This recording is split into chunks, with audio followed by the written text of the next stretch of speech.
Hello, everyone, and welcome to today's live from the studio with Shoora Majedian. Thank you so much for joining us here today. My name is Faune, and I am the Public Programs and Residency Coordinator here at Griffin Art Projects. Before we begin, we would like to acknowledge that our work takes place on the traditional, ancestral, and unceded territories of the Tsleil-Waututh, Squamish, and Stolo Nation, to whom we are deeply grateful. As well, we would like to thank the BC Arts Council for their support of the residency program. A few housekeeping notes before today's presentation. If you would like to see live caption displays for today's presentation, you can enable this by selecting the CC Live Transcription button at the bottom of your screen. If you're experiencing any technical issues with the Zoom interface, we will also be live streaming today's event on Griffin Arts Projects on the Facebook page, so you can watch from there as well. Lastly, I'll mention that there will also be a chance at the end of today's presentation for audience questions. So if at any point throughout the presentation you have a question for our presenter, do feel free to type it in the Q&A dialog box. During the Q&A, you'll also have the option to ask your question out loud. So if that's your preference, do feel free to indicate so in the Q&A dialog box, or feel free to raise a yellow virtual hand using the button at the bottom of your screen. Today's presentation is being recorded, so if you ask your question out loud, your voice will be captured on the audio recording. Without further ado, I'll introduce Shoora. Shoora Majedian received her MFA at Carr University of Art and Design. She received a Post-bacc in painting and drawing in the Art Institute of Chicago and an MA in Tehran University. Shoora has participated in national and international exhibitions in Tehran, Chicago, Toronto, and Vancouver. Her painting research explores different references, such as memory for representation. Her individual and collective narratives examine the possibilities of metaphor and image making. What drives her painting ideas are the interaction between figure, space, and objects. Testing haptic visuality with different ways of mark making, color combinations, and painting surfaces are alongside investigations in each image. Her current research explores the relationship between ordinary moments and the sociopolitical matters behind them. Without further ado, Shoora, please take it away. Thank you so much, Vana. And thank you all for joining us. Hi, everybody. And thanks for taking your time and your day off on Sunday and joining us here. I'm also thankful for the great introduction, Fauna, and very grateful to be here at the Griffin's Art Projects and to be able to share a short sight of my studio research and practice. Can I share my screen? Okay.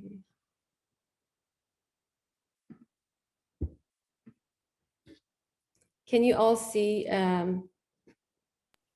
Yes, we're seeing the images now. Awesome. All right. Okay. In my painting, I investigate how social and individual lived experiences impact the self and identity. Based on their theme, I examine each image's composition, mark making, and color choices. In my recent works, I aim to capture contrasting aspects of my lived experience. Nor do I follow the media stereotypes representation and propaganda, nor do I miss the actual crisis in the region I was born. What drives my painting is a combination of memory and sociopolitical conflicts. Sometimes a memory triggers a social matter, or sometimes a sociopolitical reason just raises a memory for me.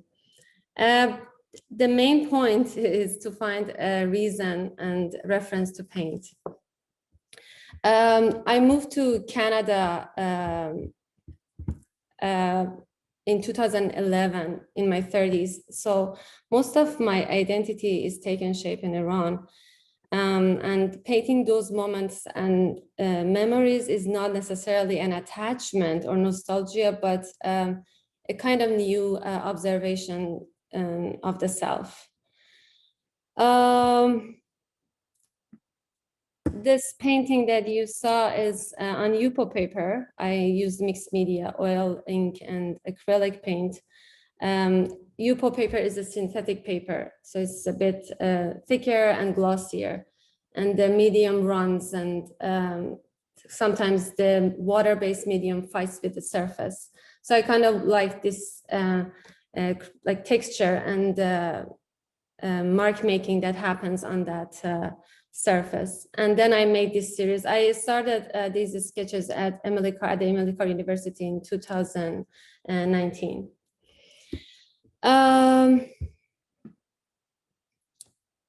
Examining different mark making, I have been trying to bring embodied and tactile visuality, as I mentioned, to the painting without building thick layers of paint. The material presence can evoke close engagement with the surface detail, which is called haptic visuality.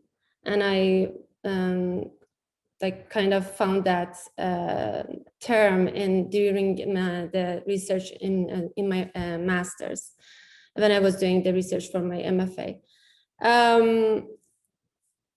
The term is used by Laura Marx, and it is a visuality that functions by triggering physical memories of smell, touch, and taste. And so she explains how intercultural cinema engages the viewer bodily to convey cultural experiences and memories. I noticed the first memories that I painted at the school during making this series was also dealing with something, some sense of sense of smell, and later touch. Laura Marx is a philosopher and a scholar of new media and film, by the way. The returning component of fire in the last series of my work influenced my mark making with its chaotic forms. Besides its mundane role in ordinary life, fire, the sign of purity and truth, is one of the elements praised and revered by the ancient Iranians. In Persian literature, the guardian angel of fire is known as Azar Izad. Azar meaning fire, and Izad is the goddess. Due to the importance of the position, the angel has been called the son of Ahura Mazda, the creator deity. So I tried to, when I was using these elements of fire in my work, I was not necessarily aware of these subconscious ideas of heat and fire. But then when I made more work, I realized, okay, what is happening in the pieces? And I think that's how the painting practice and the studio practice works. You're not always aware of what you are doing and why you are doing it. But then when you do research and read about the elements that you're using, you kind of become more conscious about it. So this painting is called Association with Fire. It's a scene from my grandfather's bakery, where he spent most of his time next to the fire. Ironically, he was always in fear of the fire, afterlife, and possibly hellfire. And I painted the moment that the bakers usually are in the bakery next to the source of heat. The heat also was part of my family's everyday scene or habits. And in this painting that is called a Smoky Homework, I wanted the figure to be invisible next to the oil stove. And those oil stoves are not that larger scale, like they're shorter than somehow their height, but then I wanted to exaggerate the size in the painting to overshadow the figures and the space. These kind of stoves were imported in Iran during the 80s from England, and then they stopped importing, and then there was this internal company that they were producing. And then later on, maybe end of 80s, it was ended, like we don't have such a thing anymore. This drawing and the other two that I'm going to show you, again, these are all on Yupo paper, again, mixture of drawing and mixed media. In the summer of 2020, during the pandemic, I decided to make some of the images like that, and they are documented, based on documented black and white photos of Khorramshahr during the war. Khorramshahr means, again, ironically, means the green city or happy city, the town from which the 8 years of war between Iran and Iraq started. In September 1980, Iraqi forces launched a full-scale invasion of neighboring Iran, beginning the Iran-Iraq war, and I was born during that war. Fueled by territorial, religious, and political disputes between the two nations. The conflict ended almost like with a ceasefire and standoff nearly 8 years after, almost 8 years after, and more than 500,000 of soldiers and civilians had been killed. I experienced with oil paint on Yupo paper, as I mentioned, at SAIC before, and then I did that for this series of work. I kind of pushed it further. As you see, there are mixed media for this. In this drawing, I also used oil pastel and Yupo, and then added acrylic. So the battle between the oil-based and water-based medium creates some sort of texture that I liked in the drawing. Like other painters, I think through the painting, and most of the time when you're in your studio and you work, that happens. You spend such a long time with your material and the surface that you're working and your thoughts, so they become one in a way. And I would like to give you an example of how I feel and how I think when I make decisions for an image. For this painting that is called the water bottle, I was inspired by my experience during the protests in Iran called the Green Movement, also referred to as Persian Awakening or Persian Spring. It refers to a political movement that arose after the 2009 Iranian presidential election, in which protesters demanded the removal of Mahmoud Ahmadinejad from office. It was one of the largest protests in Iran after the revolution in 1979. On the left side of the painting, you see there's a bottle, the bottle on the water bottle that symbolizes peace and calmness, which is very small compared to the fire all over the canvas, and is not justifying the narrative. The cat and mice on the right side are based on Obeid Zakani's Cat and Mouse, which is a satirical epic fable in the poetic form of qasida or kasida that was influential when it was composed in 14th century and has remained so for the past 600 years. The poetry's humorous tone depicts the stupidity of the false power of those in power. A warning to all that such blind ambition always leads to destruction at the end of one even more powerful. I remember for this painting, I did it after the graduation at Carr, and I decided to stitch all the extra canvases I had with the industrial machine. And then after stitching, I stretched the whole canvas on the stretcher bar. The size is around 8.7 by 10 feet. So it's pretty large painting. And when I just saw the canvas, it's hard to see after layering all the layers of paint, it's hard to see all those stitches in the canvas. This next painting is called The Floating Belief. I painted that before the other painting, the orange painting that you just saw.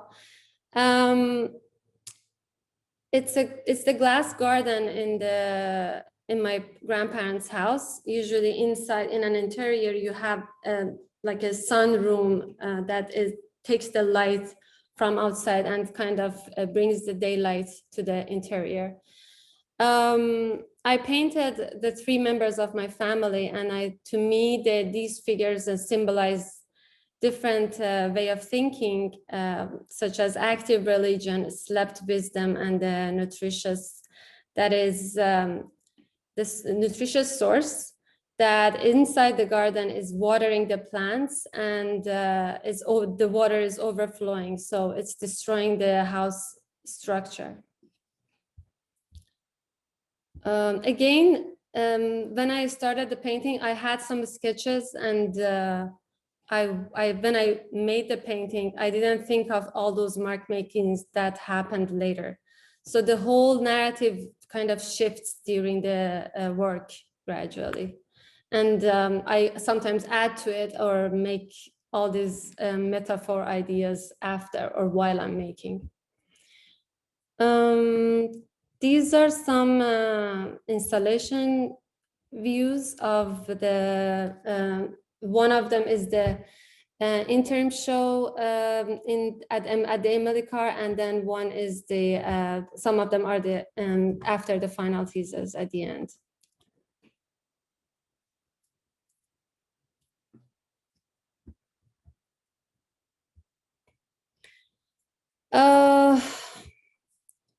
I think they're all one. This one is 2021 for my graduation, and it was during the pandemic, so we didn't have many viewers. But I had so many friends coming and seeing the work, so I'm so glad that happened. For this one from here, thinking about opposites and contrasting elements of fire, kind of brought all the memories of water in Iran. The relationship to water in a society with prohibition of public swimming for women is profoundly restrictive. I had never experienced swimming with my dad in the Caspian Sea or the Persian Gulf, which is strange, and this lack stood with me. Looking at the water from distance and not feeling it in your body at the same as your other friends, your male friends, it's sometimes was really sometimes awkward. So I decided to make this series of work that is about the relationship between the body and the water. This next slide. This one is called The Free Curves. While I was making these paintings, I was thinking of Anahita and as a deity again, assigned to Persia's water, fertility, and prosperity. So in Persian mythology, she's the only goddess to immortalize her name next to Ahura Mazda with Mitra. The two overarching Zoroastrian deities, I think, I don't know if you know how much you know about it, but in my current paintings research, I depict different synopses of the experiences in Iran and at the beaches or hot spring, and I'm trying to merge this mythology with these ordinary moments, but I'm still figuring out how to do that.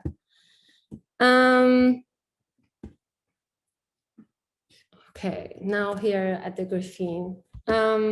My practice has always been a way of self-investigation. I think when I started the residency, in each residency, it takes time. You really get used to the space and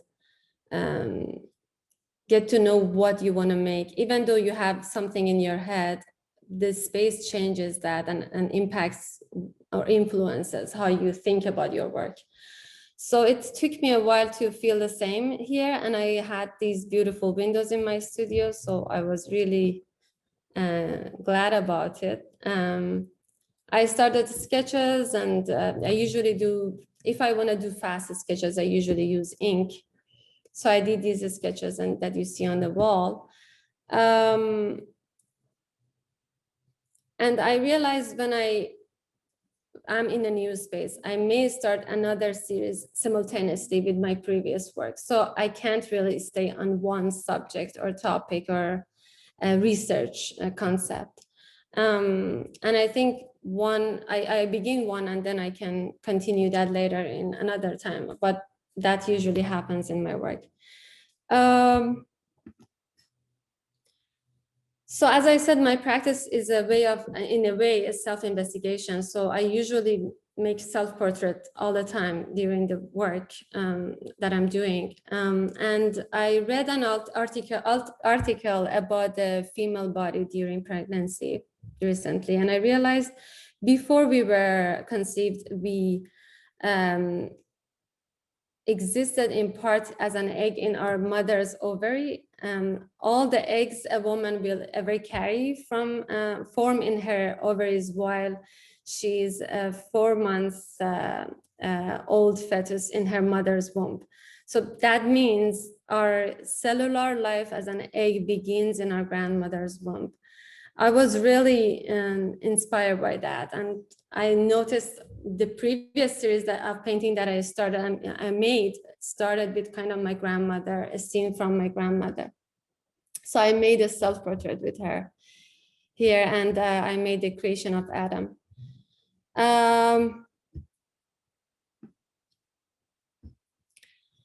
The scene of the chicken fight in Iran, from the point of view of the males, is another work that I'm still working on. It is a work in progress. And the other one was the same. And as you see, in this one, I have one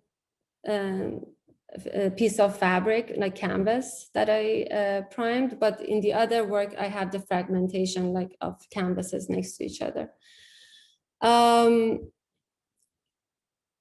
Again, in the left photo with my sketches, and the other smaller painting that I usually make. And then I go to the larger canvas and work on both at the same time. These 3 sketches or painting that you see, I started even also at the Griffin. This bird is called Persian ground jay. And it's the only endemic bird in Iran. So that's why it's called also Iran national bird. It was very interesting because this Iranian ground jay prefers running on the ground despite the capability of flight. I'm studying the bird, how to juxtapose this bird in my more narrative, large scale painting, but also that also helped me to experiment with other medium. As you see on the right side, I'm using mylar and ink and oil and layering the mylar on top of each other on the window. So having the window helped me doing this. The last image is again work in progress, is my response to the wars all around the world based on the news. The number of the kids killed in the Ukraine war so far is almost 200, which is not a reliable statistic yet, and I'm pretty sure it's more than that. And since 2011, also nearly 12,000 children have been verified as killed or injured in Syria. And that means 1 child every 8 hours over the past 10 years. In Afghanistan, almost 26,000 children have been killed or injured since 2005. I decided to bring all these faces of the kids, mix them all together and put them in 3 different canvases with 3 different colors and background. This is also one of the paintings that I started using the photo as my reference. And I'm trying to figure out how to juxtapose those photographs in a canvas. Thanks for listening. And I don't know if I should stop sharing. Hold on. How should I do that? Maybe like this. Okay. Thanks for Thank you. listening. Thank you for your amazing presentation. This Thank you, is Fanny. great. So folks who are in attendance, feel free to use the Q&A box to post any questions to Shoora if you have any. And just to kickstart this, I guess I'll ask a little bit about what you mentioned at the beginning with haptic visuality, this term coined by Laura Marx. Yes. And you say that it triggers the senses. It's like a visual that will trigger the senses. But I wonder if if in your work, there's something that works the other way, where the senses trigger the image. Oh, interesting. Yeah, that's really interesting point. You mean, I mean, because most of the works the start point is a memory. So I think it is the sense that, because I feel I lived that memory. I was there, and sometimes it's really difficult to share a memory that is very personal. Mm-hmm. And want your audience to understand that or have the same feeling, especially in one single image, because Laura Marx is talking about a video or cinema, which is a moving image, and it's easier to tell the story. But with one single image, it's really difficult to bring all those lived experience. I mean, I'm not expecting to do that large thing, but I think I want a small, to share small things that I experience. So I realized some of those mark making or even using one object that everybody is using right now may bring that mutual thoughts and feelings. But then going back to your question, if a feeling triggers, if a sense triggers that, I think that's all about that actually. And I'm trying to make this dialogue back and forth. So bring that sense and then get that from the painting and share that with the audience. But the thing is, what I wanted to also mention on that is usually in painting, painters build that with the thick layers of paint and texture, making really like a textural surface. But I'm thinking how the only mark making, like with just thin layer, can create that, like in bringing texture or pattern or through colors. So that's what I'm trying to test. Yeah, and you show us the bird, sorry, I wrote it down here, Iranian ground jay. Yeah. And it seems like you're already doing that, like you're already experimenting with some textures. Yeah, the layers, you mean? Those the mylar, the works on mylar? Yeah. Mm-hmm. Yeah. Thank you. I'm happy to hear that. Is there any other question people want to ask? I forgot to mention that during my talk, it was like a monologue on and on. It was great. I guess we're still waiting for some questions to kick in. Sure. Is there anything do you want to show us around the studio? Oh, yes. Definitely. Is it like that is good? I think I have to. Okay, so this one is the work that I mentioned. I have like smaller canvases next to each other. This is my palette, pretty messy. And the 3 canvases that I talked about. I have the sketches of the portraits here. I realized I'm trying to, because in my previous series of work, I didn't have that many facial expression. So I'm trying to, sorry, I don't know how to hold this. Okay. I'm trying to practice that too. So I keep learning in each painting that I start. And to be honest, every painting is like a new project, new research. I mean, I'm not happy about this one at this stage, but I had to share with you. So this is the 2 layers of the Again, the oil underneath and then the ink on top on Mylar. I'm planning to have more layers and see what happens, even with acetate. This is my table, working ink on UPO and then oil and in using different tools for the paint. This one is another image I made with the bird.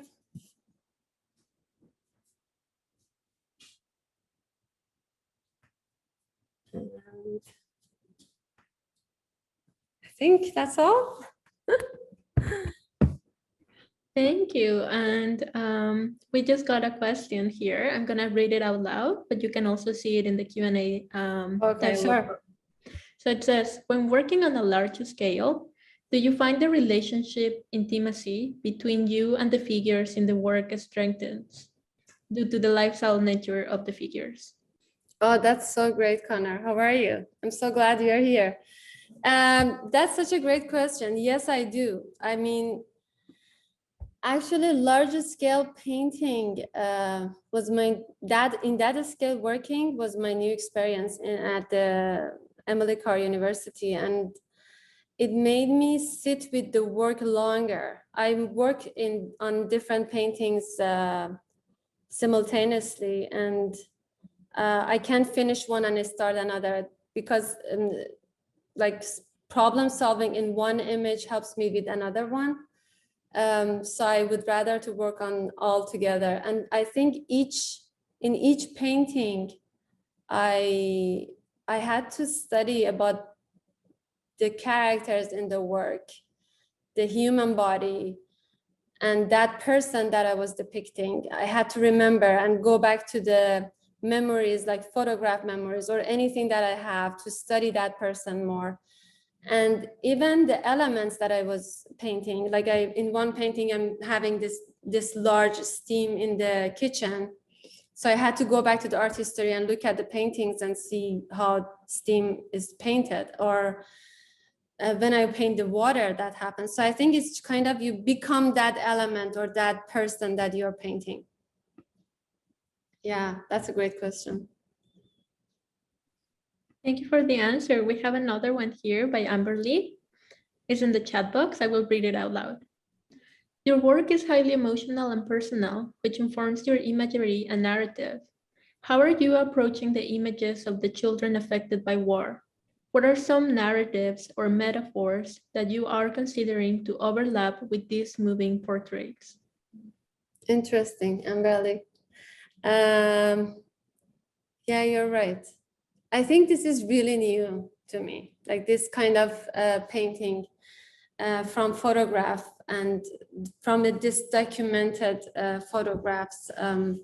I did one series of drawing of people during the war, but I kind of stopped doing that because I thought I've never been in, I mean, I was a first-hand experiencer of that moment in the war, but I was never in the battlefield or fighting during the war. But I think we are all in a way impacted by all this.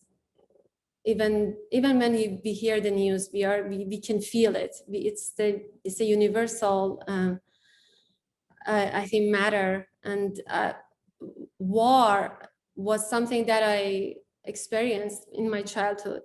So the reason I decided to do this, it was because the reason I went to my memory, or maybe when I went to my memory, when I tried to review all the memories of my childhood, that 8 years of war was refreshed in my mind. So then seeing what happens right now, I automatically go to the kids, my mind, my thoughts. And as a metaphor, I don't know if I need any metaphor, but I'm using the toys objects in all three frames. So that can be a mutual thing among these kids. But then these toys are kind of becoming more violent and having the bullets in the middle of the kids and in their background is kind of a sign how these toys can shift from really childish toy and the world that a child exists in to more violent world. So maybe that helps me. I don't know, I'm still working on it and it may change. But that's a great question, and I think that actually is very helpful for me to think about that image. Thank you. Kind of similar to what you were already structuring your answer about, there's a question here from Mohadis, and they ask, I have a question about the process of making a painting from idea to execution, or possibly the other way around.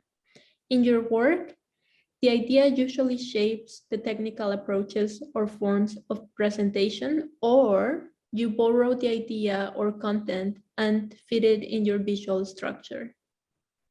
I didn't get what's the question again. I'll read the question. Let me read the question myself too. Hold on. It's in the Q&A box. Okay. Yeah. So, does the idea usually shape the technical approaches or forms of presentation, or you borrow the idea or content and fit it in your visual structure? Does the idea usually shape the technical approaches of the presentation, or you borrow the idea? Interesting. I think it's both. I think I usually get the idea first. I'm trying to be experimental, but to be honest, the idea is stronger in my head first, and then while I'm making, I bring the experimentation of technique and medium. So I think because of this representational background in my practice, I usually have this linear narrative that I think about. And these ink sketches, because they're fast and quick, I can make multiple of those like comics, and then choose which one I want to enlarge and improve or add colors to them, or how to apply the paint.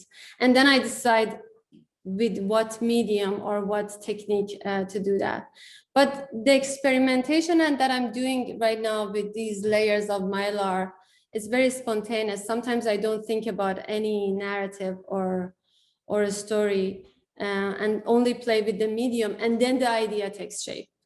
So in a way, I have that in my practice, but it's different. Like even my stop motion animation, in my stop motion animations that I experiment with oil on glass, I don't think about any narrative before. I'm there, and while I'm working, the story comes up, and it's very experimental.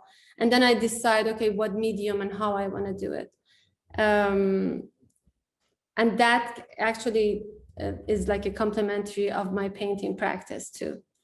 So yeah, I think it's both. Thanks, Mahadisa, for the question. Thank you for the answer. We have another question. This one is in the chat box, and Landon asks, the triptych on the back wall looks interesting with all the open space around the figures, but they are not on stretchers. So I'm wondering, how will you resolve the edges for hanging presentation? I think I'm gonna stretch them, Landon. Me and Landon, we talked a lot about the surface, the grounds and surface painting surfaces, and I asked. She helped me a lot with my questions during the school too, and I think I'm gonna stretch them afterwards. And I actually had so many difficulties with the ground because I wanted to have only the fabrics that they already have the actual color. So I used the clear gesso on top. I didn't want to prime it with gesso, but then one of the fabric didn't work. So I ended up having the canvas and painted with, just added my paint to the primer. But then I'm gonna stretch it on canvas, I guess. I did want this experiment once, and I wanted to hang the canvas from the ceiling, but I never did that. So maybe I can try here. And thanks for the question, and thanks for being here, Landon. Thank you. We have another question from Connor, and they ask, have you been doing any more of those gouache animations recently? Oh, the gouache, they are not gouache animation, they are oil on glass. I dilute the oil paint with Gamsol and then use it on the glass, but not here. I haven't done it here, but I think I'll go back to that. That's something that I always want to explore, and I'm trying to actually I'm thinking to take some classes to improve my technique. Computer technique there. Thanks, Connor. They say they would like to see more. So yeah, Yes, on that. yes, definitely. We have a question here from an anonymous attendee. So they ask, how do you balance the material processes and heavy intentional narratives and content? How do you balance the material processes and heavy intentional narratives and content? I think that's a bit difficult. I think if I got the question right, something that helps me is the color choices, but after the color, I think the light helps me to bring that feeling. But I think I consider I'm really interested in expressionism in painting, and the artists that I look at are mostly, even though they're representational painters, they're mostly expressive, and they have expressive approaches. So I think expression and the roughness in representation and the contrast kind of carry that heaviness of these narratives.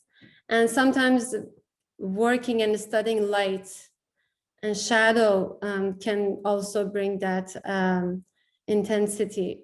So I guess it's something that I'm still working on it, because my representational works before were all they had dim light and very dark, and I tried to learn how to use color and have more pure pigments out of the tube and use them. But now I'm trying to balance that. So probably bring some sort of lighting to my paintings. I hope I answered that question. Thank you. That was very insightful. We have a comment here, and then we'll have a question. The comment is from Amberly, and she says, I wanted to comment that I find it poetic that you stitched together that large canvas as your final imagery on the surface. It's a weaving together of memory, experience, and political landscape.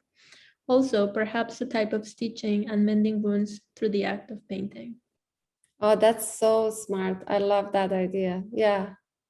I thought about it a bit when I was stitching, because that's such a labor, and sitting with the sewing machine it makes you think about all those moments and what you've been through, and how you want to make the painting after. So it's something past and the future, and you're making the canvas.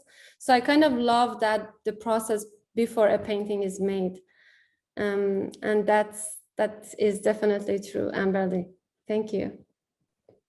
So we have two more questions. They are in the Q&A box. I'm gonna read them aloud, but you can also read them alone. Sure. Do you foresee a time with making paintings without working towards the narratives? Is that what's happening with experimental layering with the birds, for example? Is that what you're working towards?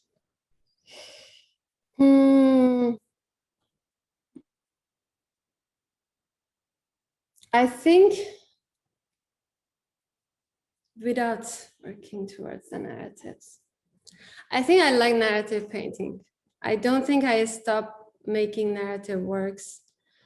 And I think narration is, I know narration is everywhere. Even if I don't make a narrative work, there will be a narrative there. But I think narration brings more responsibility for me as a painter when I'm making it, and gives me reason for decision making. So I think I'm enjoying that right now. I'm enjoying it a lot. But before making these narrative painting, my observational paintings, I was using just painting still life or figures in this space. I never had any narrative, but when I was painting the objects, I started making story for myself while I was making it. So I think it is in me subconsciously, but I also enjoy making work with no before thoughts. And I've done it. I did some of those works during my residency in Port Townsend and in Centrum residency. And then I also did some of those works in Chicago without even having a storytelling there in my image. So I think it's something I do both, and I don't think they really contrast each other. They complete my practice both together. Nice, they complement each other. There's another question in the Q&A box. I will just read it out loud. And it asks, what fundamental shifts have taken place so far with your time with the residency at the Griffin? I think it's hard to talk about it now because I'm still in the residency. But using the light through the window helped me a lot to think about layers. I didn't have this daylight source before in any of my studios, at least. The one was mine, my space. At the school I had that, but I think this was something that I didn't think of before, or at least I thought about it, but I never thought that would be part of my practice. And I still don't know, but I definitely can see how having a large studio, spacious studio with window can affect the practice. And here is so peaceful. I have my own time and my space, and I'm not being distracted by anything. So I think, and I have conversation with my studio mates sometimes, which is really helpful. Osvaldo is such a more experienced and such a great artist. So I think all this helps, but I think it's too early to say what it did for me. I'm pretty sure later on I can answer that question better. Yeah, but thanks for all the great questions, everybody. Because at the beginning of your talk, you were exactly talking about that, like how the space influences your work and how different this space is from your current studio. Yes, exactly. Yeah, it is. I don't want to go back to my space that I have, because it's like a shared space and short ceiling. So I feel, oh my God, I want to stay here forever. We would love to have you here. I'm very glad that I have this experience of being in the studio. We have a very important question in the Q&A box now. I'll read it out loud. And they ask, do you have any artistic advice for upcoming artists of color or those who are working as immigrants in Canada? That's a tough question.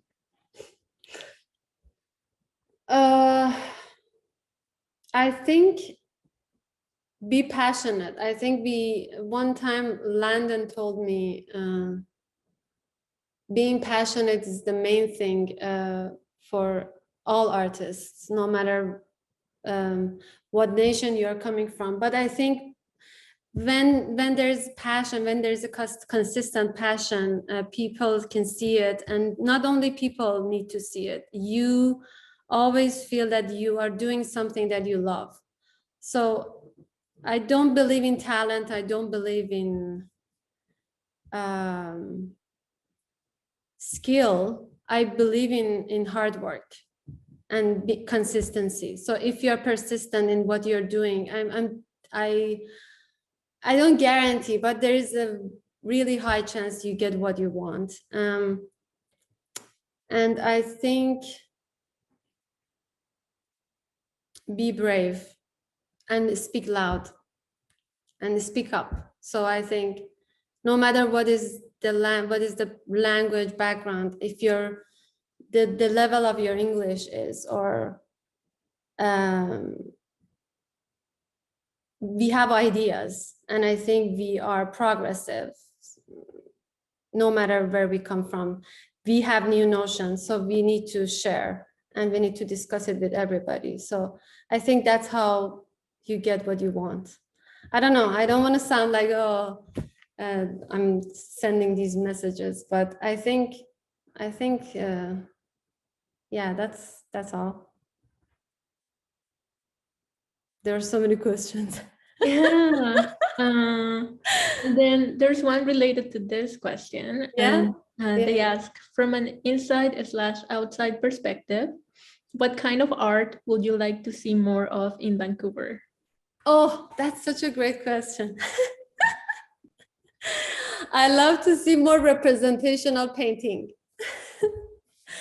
Yeah, I want to see more figurative painting, actually. I'm not saying there is a border between abstraction and figuration. I think they overlap and they come from the same background. But I really sometimes struggle when I want to share my difficulties and ask questions and talk about my experimentation in my studio. And to be honest, I really want people make community, like believe in making the artist community and share their experiences and be generous about it. That's what I really like to see. Yeah. I mean, I'm not saying we are not generous. I just want to, I'm thinking everything can be better. Like, I really like to have this collective community so we can all sit together and share about our ideas. I know pandemic and COVID kind of even made this worse than that, but hopefully we can do that more in the future. And I think artist-run centers are made for this, actually. That's the purpose. I think Molly asked questions. We have another. Oh, so I don't have a question. So it's been a wonderful talk and great to hear you think through the answers so openly and honestly. Interesting to hear the impact of windows in the space. I think you did the same, probably. You liked it too so much. I saw the documentation of your works too. Beyond surface texture and color, there is an energy you bring your works, ones that I've seen that are impactful. Thank you. Thanks, Molly. Molly, she is my cohort at the Emalika, and she also had a residency at the Griffin Gallery. Lovely. So glad to see your peers coming. Yeah. There's another question in the Q&A box. I'll read it out loud. And they ask, how do you feel about the readings and interpretations of your paintings if they are very far off from your personal intentions? Yeah, I think when I was writing about my paintings and I think about talking about the works, I always think about, okay, the interpretation is not necessarily what the same as what I thought. And I know that, and I kind of like that aspect of painting. I usually don't think that it's good the image says something clearly and not necessarily be dependent on the text, but it's okay if it has a different interpretation from a different culture, and I think it's very normal. I don't think everyone gets the same message from my work, but at the same time I'm trying to bring more clarity. But I actually have different response from different audiences. People from Iran, they connect to my works easier than people in Canada. If I show let's say the image of the water experience, my friends relate to it much easier than anyone else here, which is, I think it's okay. I don't expect, and figurative painting says more than that. Yeah. Thank you. And I think with that, we concluded the Q&A section of your presentation. Thank you so much for all your Thanks, everybody. It was such a great moment to think about all these questions and answering them. And I'm so glad that I have people here listening to me and showing interest like that. It's very, very sweet. We have one last comment I'll read out loud because I want to second it. And Lu Chan says, such complex imagery in your work. Love them, even without your description about each one. Thank you, Shoora. Thank you, Shoora. Thanks so much, Lu. Thank you. And thank you so much, everyone, for joining us today for Live from the Studio with Shoora Majedian. We hope to see you in our next event, From the Eye Straight Down to the Soul in the Film series. We will project Aggie and have a conversation after with Griffin's adjunct curator, Karen Tam. A reminder that our gallery at Griffin Art Projects has in exhibitions per diem, the Garmerscom collection, and we're open Friday through Sunday, noon to 5. Thank you so much, everyone.